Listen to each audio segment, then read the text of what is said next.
Across centuries, one work still captivates with its power to paint the seasons in sound.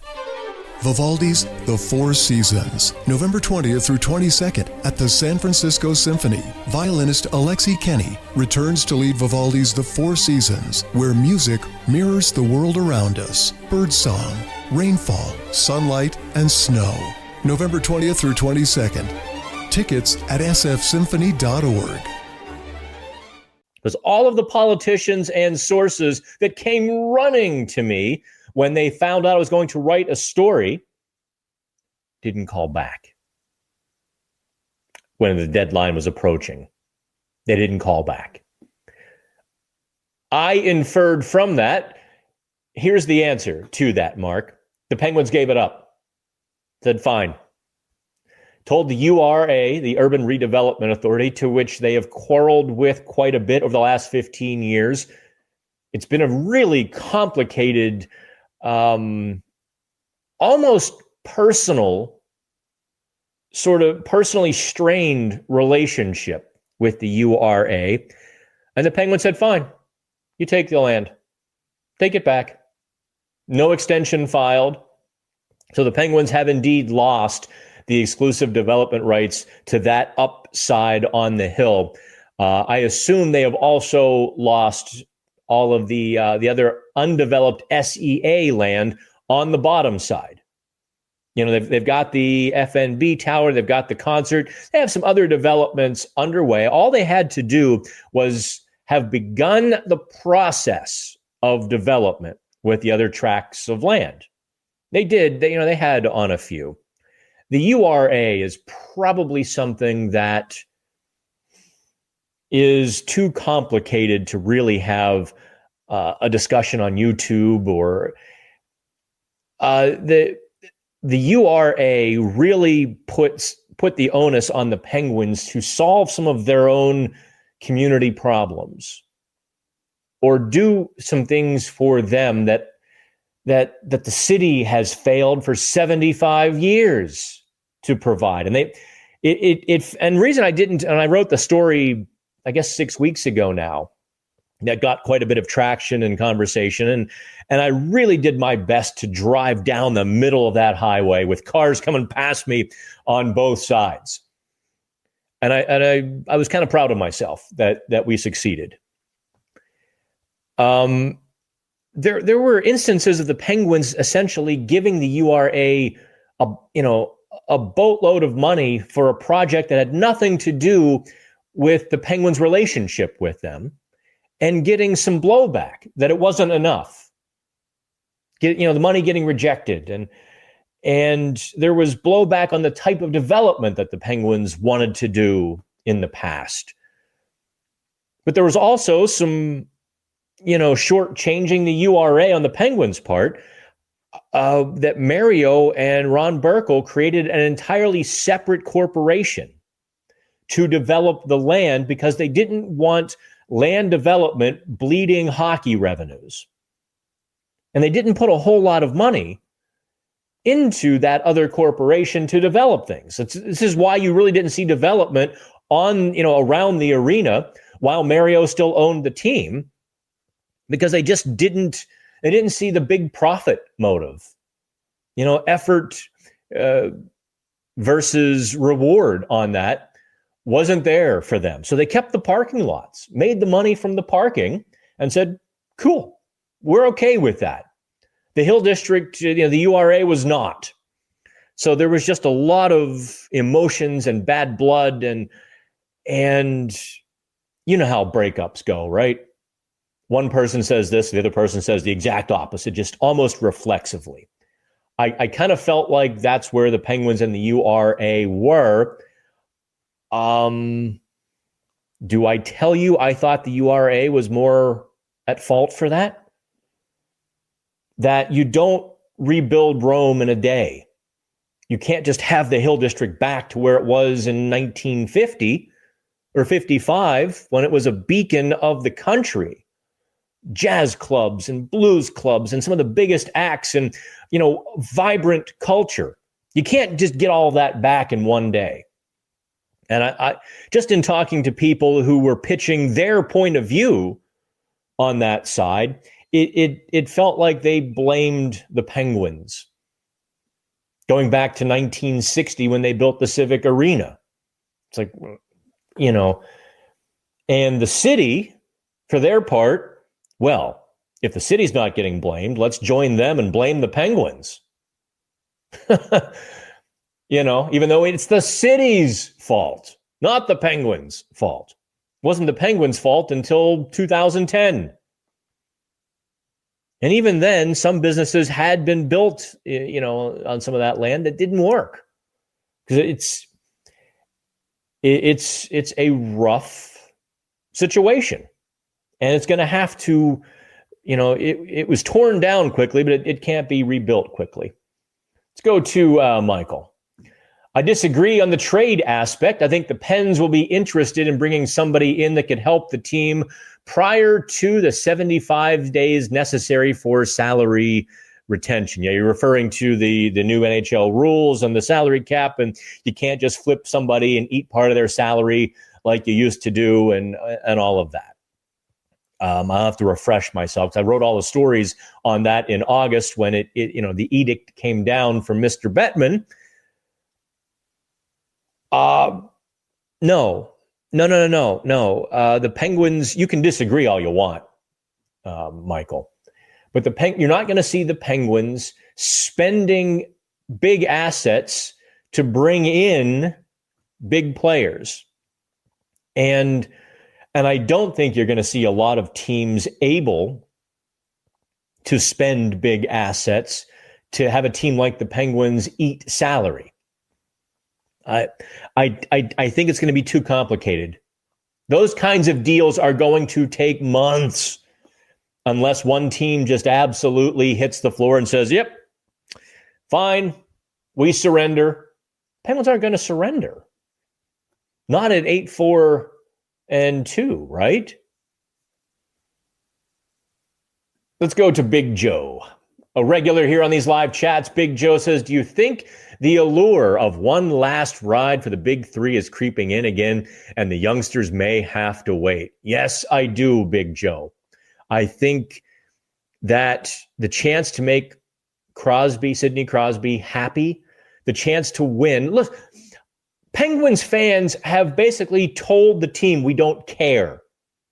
13,000 tickets sold for the last few home games. So if they've announced, 13-2, 13-8, if they've announced that many, you can almost assure yourselves that there were 10 to 11,000 fans in attendance at these games. Now, I'm sure the Penguins, Kyle Dubas, were prepared to take some lumps this season. They were prepared for that. But if they can win some games and generate interest and get fans back in the building, thus money, yeah. I'm ready to go. Big Joe says, I'm ready to go as young as possible if they are ready to play or get their feet wet. Well, I suppose today or last night was a little bit of a dry towel on those wet feet, Heinen and Ryan Graves and so forth. Let's go to Kyle. Kyle has that professional, I think, Kyle, you're the CFP, right? Professional little headshot on your YouTube account.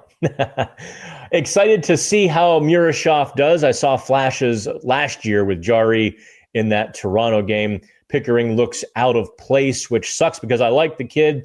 How do you see the depth stepping up? I don't know if they're going to play Murashov. I'm curious as heck about that. If they're going to run Shilovs out there for the next 3 weeks, every game, and just keep Murashov kind of on the bench, keep him hidden, keep him there for, backup purposes. Or they're like, all right, kid, you're tearing up the AHL. Let's see what you got. It could go either way. I really don't know. I don't know if Dan Hughes addressed that at practice.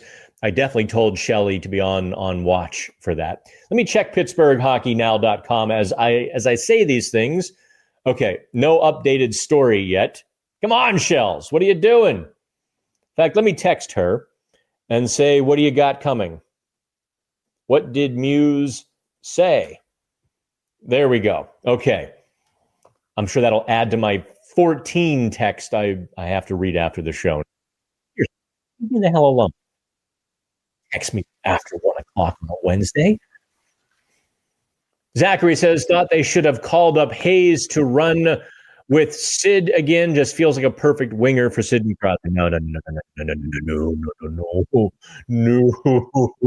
You don't take a scrapper, a rookie like Avery Hayes, and dunk him in the deep water with Sid. Don't forget, Zachary. Part of what my job is to provide that 3D context to a lot of you. If you're playing with Sidney Crosby, you're not just playing in the offensive zone and trying to score goals. If it were that simple, yeah, give him a shot. But if you're playing with Sidney Crosby, you're also playing against the other team's top lines. You are playing hard minutes and a lot of hard minutes because the competition is A-plus level. That is not something to ignore. Sure, you want to see Avery Hayes score a bunch of goals beside Sidney Crosby and everybody's happy, but you don't want to see the kid just out there chasing the other team's top line. That's a lot to ask of Avery Hayes. I mean, Hayes, I think, can be an NHL player, but let's put him in proper perspective, third or fourth line, when he's full on with his game.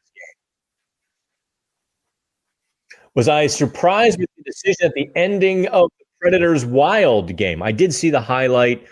Who shot Johansson? Nashville knocks the puck or knocks the net off the moorings. Johansson shot hits the dislodged net, and they called it a goal. The puck would have hit the side of the net, though. Listen, what was the Justin Brazeau goal that was called off? Was it Minnesota? Philadelphia? I don't know. All of the games on that road trip just became a gelatinous blur for me. But when Dave was challenged, who was the defenseman that made the contact? Yeah, it was Jake Middleton. That was Minnesota. Jake Middleton's head hit Philip Gustafson, not Justin Brazeau. So, yeah, I don't think Toronto's replays have been very good lately. Go to Logan. If Murashov looks as good in the NHL as he has in the AHL, and he goes on a run with the Penguins, what do you think they will do with Jari Shilas when Jari is healthy again? Boy, you're asking a lot there, Logan. You're asking a 20-year-old kid to reel off, a 925 save percentage in a dozen games in the NHL. If he looks as good in the NHL as the AHL. Well, a bit of a competition gap there, isn't there? But let's take your hypothetical to the extreme and say it's possible. Are high-interest credit cards or personal loans weighing you down? Unlock gives homeowners a smarter option. With a home equity agreement, you can tap into your home's equity for cash today. There are no monthly payments. Here's how it works. Unlock provides funds upfront and in exchange, shares in a portion of your home's future value. That means you keep control with the flexibility to use your equity your way. Pay off bills, invest in home improvements, or set aside savings for peace of mind. For thousands of homeowners, Unlock has been the key to moving forward without the pressure of another payment. Put your equity to work for you. Visit unlock.com to learn more about a home equity agreement. That's unlock.com to learn more. Terms and conditions apply. Not all homeowners will qualify. Not available in all states. Actor Portrayal. Home equity agreements are offered by Unlock Home Equity Solutions, Inc. In certain states, NMLS number 2657081. Visit www.consumeraccess.org for more info. Possible. I don't know what to do at that point. I honest to God, I think Murashov would go back to the AHL, before he would get exposed. unless he was showing them that he had fixed a couple of the tweaks they want. B, Sheloff be the next to go down or through waivers. I think at that point you go on waivers because you'd have to trade. You trade Sheloff. If Murasov says this is my net, and you believe him, Sheloff would be the one to go. We know that Edmonton made a better offer than did the Penguins, and didn't want him in the. But Logan, I appreciate the rosy thinking. That's really rosy. Mark, hypothetical. Oh, okay, same question there. Let's get down to what we do here on live chat. Asking Pickering for offense. Spell check got poor John here. It says, I'm not asking picketing. It's, listen, I'm not asking Pickering for offense. Defense first. Can't handle passes. Can't dish the puck. Can't keep pucks in the zone. Can't anticipate angles to be where he needs to be defensively. Well, besides that, John, what do you think? He had no particularly rough few games. I don't agree with the severity of your assessments there, because you also take into account the 25 games he played. So I also think he would have benefited. Look, he played well enough when they separated him from Brunick in Winnipeg. He made one mistake. He jumped forward, on the blue line, and that gave Winnipeg their third goal. It's kind of a 2-on-1, 2-on-2 actually, because Molachari raced back with Chris Letang, and they nullified it, but Letang was turned the wrong way. The puck was right through the skates for an easy sort of tap-in goal. I attributed Pickering's jump forward to be just, a rookie mistake, but also when I've seen Chris Letang make 6 million times and Erik Karlsson make 7 million times. So I wasn't too down on him for that. He was fine with Chris Letang. There was predictability there. And that's the one thing that playing rookie defenseman took away. And now the word comes to me. Predictability, stability. And neither Pickering or Brunick had that on that third pairing. So that's another reason why I sort of find that demotion a little bit bad. Is the audio going in and out? I'll put on the headphones here. So if the audio is going out, I was also speaking low for effect. So it might have been just that. This software, I tell you what. Okay, Big Joe comes back. Do you think Kindle goes top 5 if the draft was redone today? Also, I see Horkoff is looking pretty good so far in Michigan. That is exciting. Yeah. Listen, I glowed up Horkoff after the rookie camp. Absolutely pumped his tires to full capacity because I was so impressed with what I saw by Horkoff in July. I just really was. I couldn't believe the amateur draftniks had it ranked in the 40s. His skating was solid. I mean, his skating can be better, but the way he played the game, he had every look of an NHL player at only 18. Now, if he had spent 2 years at Michigan and played in the rookie camp in July, I would have I kind of expected that.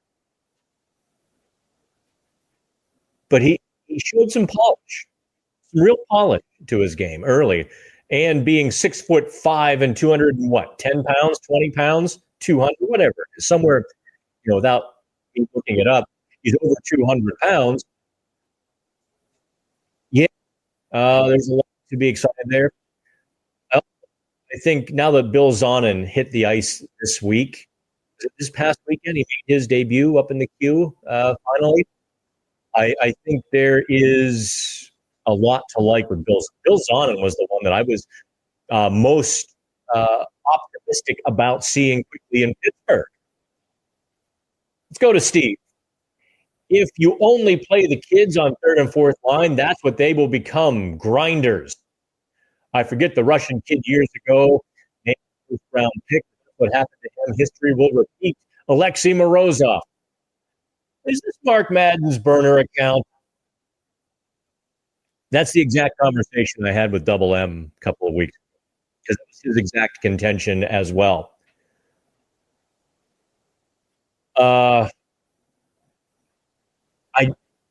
No one's playing on the fourth line who doesn't deserve to be there. Do you think Ben Kindle is being shortchanged playing as a third line center? No. He's getting 13, 14 minutes of NHL ice time. He's playing in the top power play. He is getting some offensive zone starts. He's not playing like last season. Mike Sullivan really used his third line in a defensive sort of role, which did not suit Kevin Hayes very well, but they did it anyway. Kindle is getting the game is only how you define it. The role is how you define it. And they haven't told Ben Kindle, I'm going to be a plugger. Who was it? The Coyotes had a bet prospects a decade ago. Less than that, probably 7-8 years ago. Dave Tippett. And Dave Tippett's philosophy was, in order to be a star player, you first have to be a plugger, a plumber, a grinder. And it really did cut short Arizona's development, really, harmed the organization. And that was the wrong way to go about it. The Penguins aren't doing that to Ben Kindle. When you see Ben Kindle having 75% D-zone starts and having to kill penalties and not getting power play time and really having to clean up the defensive zone almost as a matter of principle and exclusivity, then you were. Until then, he's playing with Philip Hollander and Ville Koivu. He was playing with some guys who knew how to play offense. They were in the offense. Don't look for problems to solutions. He's on the ice. He's playing 14, 15 minutes. Let it go. Gregory says, any injury updates on Rutger McGroarty and Joel Blomqvist? Do you have one? All right, that is going to I'm going to put out the last call here. Last call for alcohol. Last call for questions, comments, and so on and so forth. I feel like we had a pretty good live chat. Lots of pace, lots of decent questions. I know a lot of you joined late. I see, actually, wow, 350 people right now watching this, which probably means I'll get it by tonight or tomorrow morning. 1,000. Appreciate you. I guess I'll roll over to the top of the show and talk about the disappointment in sending down Owen Pickering. Because I think if you're going with the youth movement, here's a 21-year-old defenseman who needed to be, on the ice. Calling up Ryan Graves doesn't ring a bell.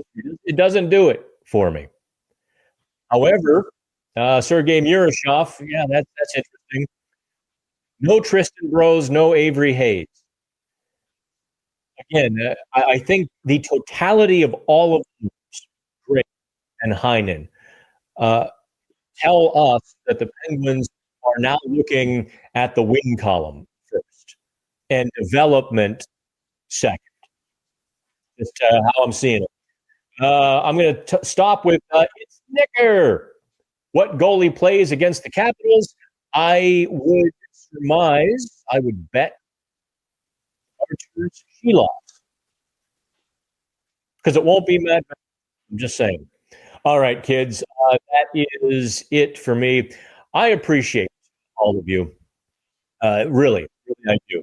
And we're putting out the back signal for PHN subscribers. I also owed my first 100, my original 100 PHN subscribers, an email about your T-shirt sizes. last time I did that, I got so many, like I was inundated with all these subscribers saying, hey, my size is this, my size is that. Like, easy now. I'll send you the email. You all just relax. Y'all relax. I'll get to you. Everyone, they were getting the t-shirts like the next day.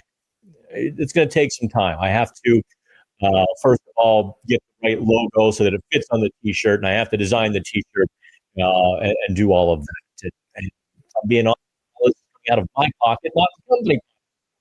I don't feel like spending $2,000 to do it all at one shot, so I'm going to do it in piecemeals, 100 at a time, and another month, 100 at a time. Okay, all right, fun. It's been a blast, and I suppose next video will be after the game Thursday night.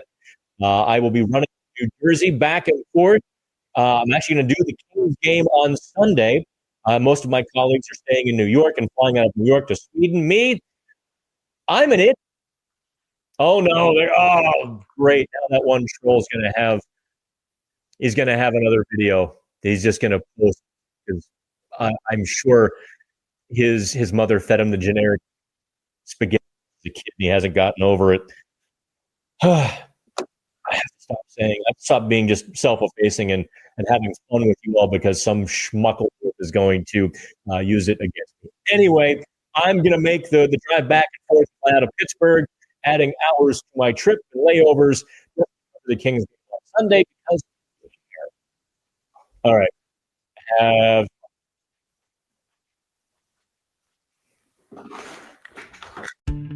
Are you ready to finally make that dream a reality? Maybe it's updating your kitchen, paying down high-interest credit cards, or covering tuition. Your home is more than where you live. It's also your most powerful asset. At Unlock, we make it simple to turn equity into options. With a home equity agreement, you can access cash today without taking on monthly payments. Imagine the freedom to invest in your home, reduce financial stress, or finally start that big project you've been putting off. It's your home. It's your future. Unlock it today. Visit unlock.com to learn more about a home equity agreement. That's unlock.com to learn more. Terms and conditions apply. Not all homeowners will qualify. Not available in all states. Actor Portrayal. Home equity agreements are offered by Unlock Home Equity Solutions, Inc. In certain states, NMLS number 2657081. Visit www.consumeraccess.org for more info.